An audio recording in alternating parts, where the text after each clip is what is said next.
مدرسہ تحفیظ القرآن مدنیہ آپ کے اس ادارے کا مقبول مدرسہ وہ مدرسہ ریکارڈنگ سارا نمبر میں یونیورسٹی کہا جائے، خانقاہ کہا جائے، میرے پاس تو الفاظ نہیں ہیں. یہی وہ جگہ ہے جہاں سے ایک طالب علم قاعدہ بغدادی اور نورانی قاعدے سے الف سے لے کے یا تک پڑھنے والا ایک طالب علم اپنے اندر جب دین پیدا کرتا ہے، تعلیم اخذ کرتا ہے اور علم کی دنیا میں آتا ہے، عمل کی دنیا میں آتا ہے، یہی وہ بچہ جس کا ایڈمیشن الف باتا پڑھنے کے لیے ہوا تھا. اللہ کے ہاں ایسا منظور و مقبول ہوتا ہے. جب یہ طالب علم اپنی تعلیم پوری کر کے میدان میں آتا ہے تو وہی طالب علم آگے چل کے مولانا اشرف علی تھانوی بنتا ہے. وہی طالب علم آگے چل کے مولانا مدنی کے نام سے مشہور ہوتا ہے. وہی طالب علم آگے چل کر کے جامع ہدایت میں شیخ الحدیث حضرت مولانا یوسف صاحب دامت برکاتہم کی شخصیت میں ابھر کر آتا ہے. لہذا میرا عرض کرنا یہ ہے، ان معصوم بچوں کو ہم یہ نہ سمجھیں کہ یہ ہے ہی کیا، بلکہ حقیقت یہ ہے کہ یہ بہت کچھ ہے. کم دکھنے والا ضروری نہیں کہ کم قیمت ہو. سونے کی ڈلی آپ کی ذرا سی آپ کے ہاتھ میں ہو کہ آپ کہہ سکتے ہیں کہ یہ ہے کیا چیز. آپ جائیے ذرا مارکیٹ میں اس کی ریٹ لگائیے، پھر آپ کو پتہ چلتا ہے کہ وہ چھوٹا دکھنے والا ہیرا، چھوٹی سی دکھنے والی ڈلی جس کو سونے یا چاندی کی کہا جائے، اور وہ اپنی قیمت اپنی زبان خود بولے. اللہ تعالیٰ ان بچوں کو کامیابی عطا فرمائے. ہمارے اراکین اکابرین یہاں اسٹیج پر تشریف فرمائے. میری زبان لرزک آ رہی ہے، میں ان کے سامنے ایک طالب علم کی حیثیت سے ہوں، میں کیا کہوں اور کیا بتاؤں. اوپر سے آواز بھی میری بیٹھی نہیں ہے، کئی سفر بھی ہوئے گزشتہ، لیکن حضرت مولانا دامت برکاتہم مولانا یوسف صاحب دامت برکاتہم میرے بڑے بھائی قاری محمود صاحب کا حکم تھا تو میں آپ کے سامنے حاضر ہوا. خوشی کی بات یہ ہے کہ میرے چچیرے یا تائے بھائی جو بھی سمجھے، جناب مولانا ابو اکبر القاسمی دامت برکاتہم وہ بھی تشریف لے آئے ہیں. ان کی خدمت میں سلام عرض ہے. مسافر پہ بعد میں کروں گا انشاءاللہ. تو لہذا شروعات کروا دی جائے. ہمارے آج کے اس جلسے کی شروعات قرآن کریم کی آیات سے ہوگی انشاءاللہ تعالی. لہذا قرآن کریم کی تلاوت کے لیے میں آج کے اس جلسے کے چھوٹے سے جننے سے قاری کو میں دعوت دے رہا ہوں. وہ اپنی خوبصورت آواز، اپنے انداز، اپنے لہجوں سے آپ کو نہ صرف متاثر کرے گا بلکہ آپ سے دعا لینے پر آپ کو مجبور کر دے گا. میں نامی لے رہا ہوں جناب قاری اکرم علی کا کہ وہ آئے اور آپ کے سامنے تلاوت کلام اللہ کرے.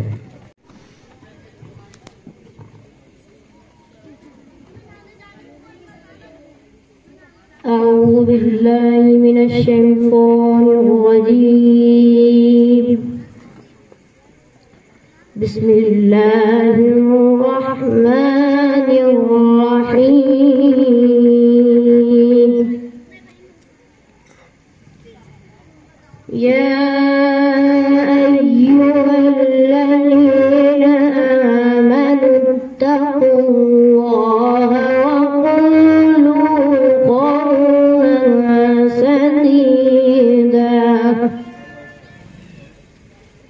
يصلح لكم أعمالكم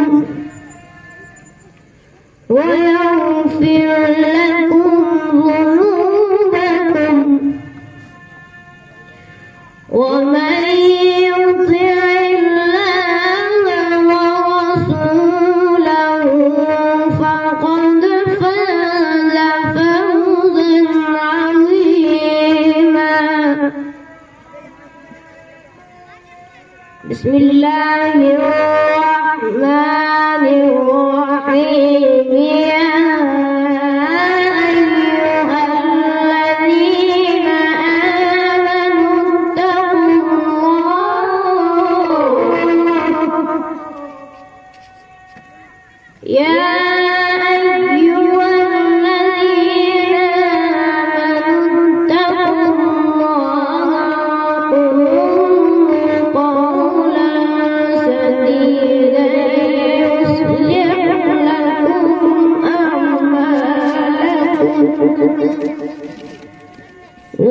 لكم أعمالكم ويغفر لكم ذنوبكم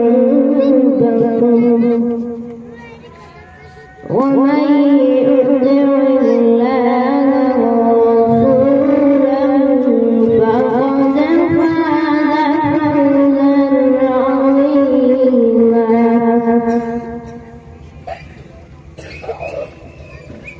إنا عرضنا الأمانة على السماوات والأرض والجبال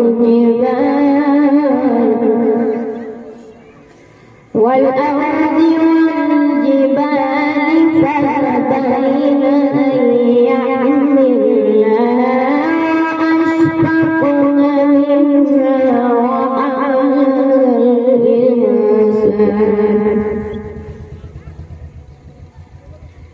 إنا عرضنا الأمانة على السماوات والأرض والجبال فأبين أن يحملنها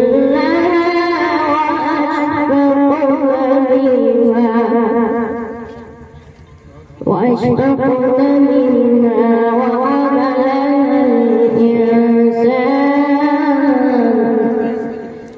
إنه كان ظلوما جهولا. ليعذب الله المنافقين والمنافقات والمشركين والمشركات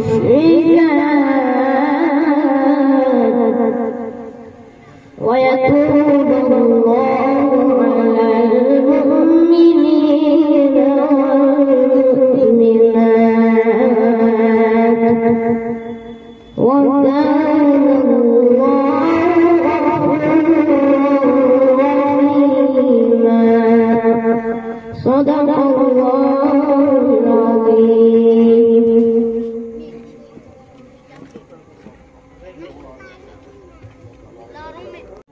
خوش الحانی سے پڑھا جائے، تجوید سے پڑھا جائے، رعایت کے ساتھ پڑھا جائے، معنی کا خیال رکھتے ہوئے پڑھا جائے. کسی بھی چیز کو سجانے بجانے کے کچھ طریقے ہوتے ہیں. قرآن کریم کو سجانے کا طریقہ تجوید، رعایت، معانی و مقاصد کا خیال، اور کم سے کم درجہ یہ ہے کہ تجوید سے تو پڑھا جائے. ہر شخص کا درجہ. میں قرآن کریم کی تلاوت کے بعد آئیے سرکار دو عالم صلی اللہ علیہ وسلم کے حضور نعت پیش کرنے کے لیے اس مدرسے کے طالب علم مستقیم کو دعوت دی جائے. مستقیم اسٹیج پر آئے اور اپنی سریلی آواز میں خوبصورت آواز میں نعت نبی گنگنائیں. مستقیم.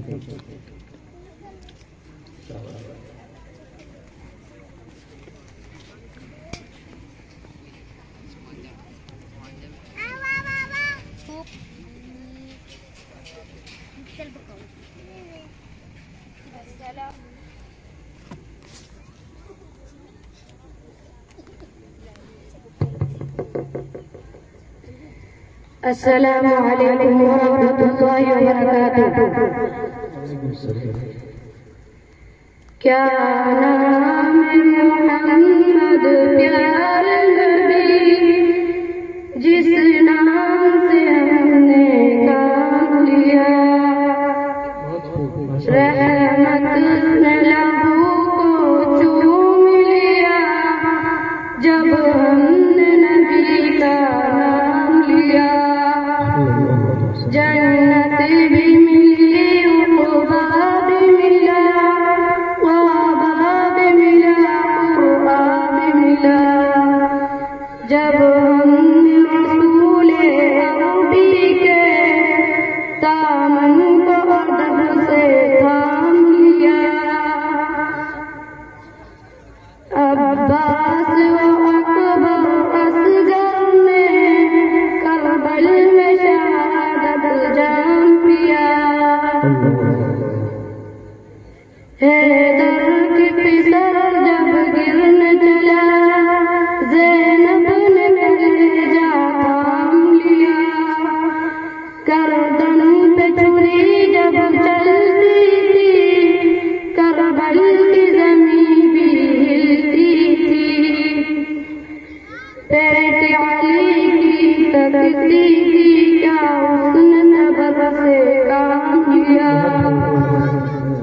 السلام علیکم.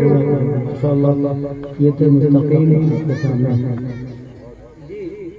مستقیم انعام لے جائیے. مستقیم ادھر آؤ. شاباش ماشاءاللہ.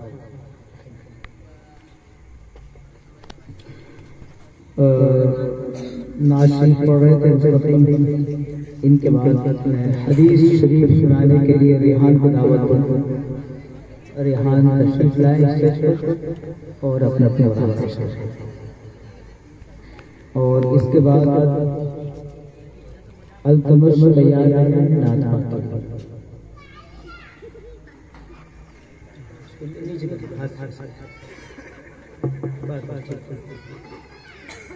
بسم اللہ الرحمن الرحیم. حدیث نمبر 1 العلم نور علم روشنی ہے.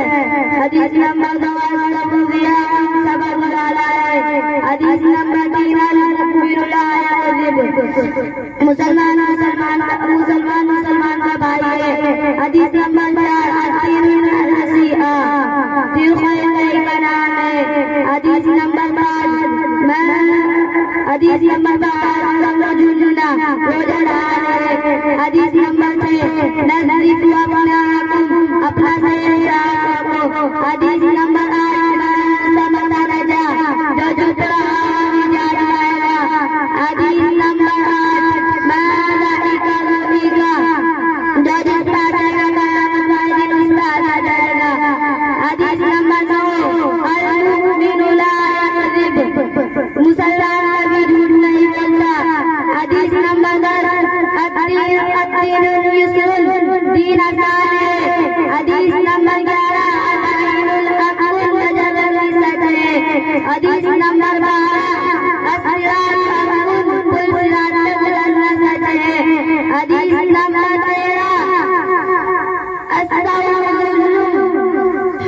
معافی بری چیز ہے. حدیث نمبر 14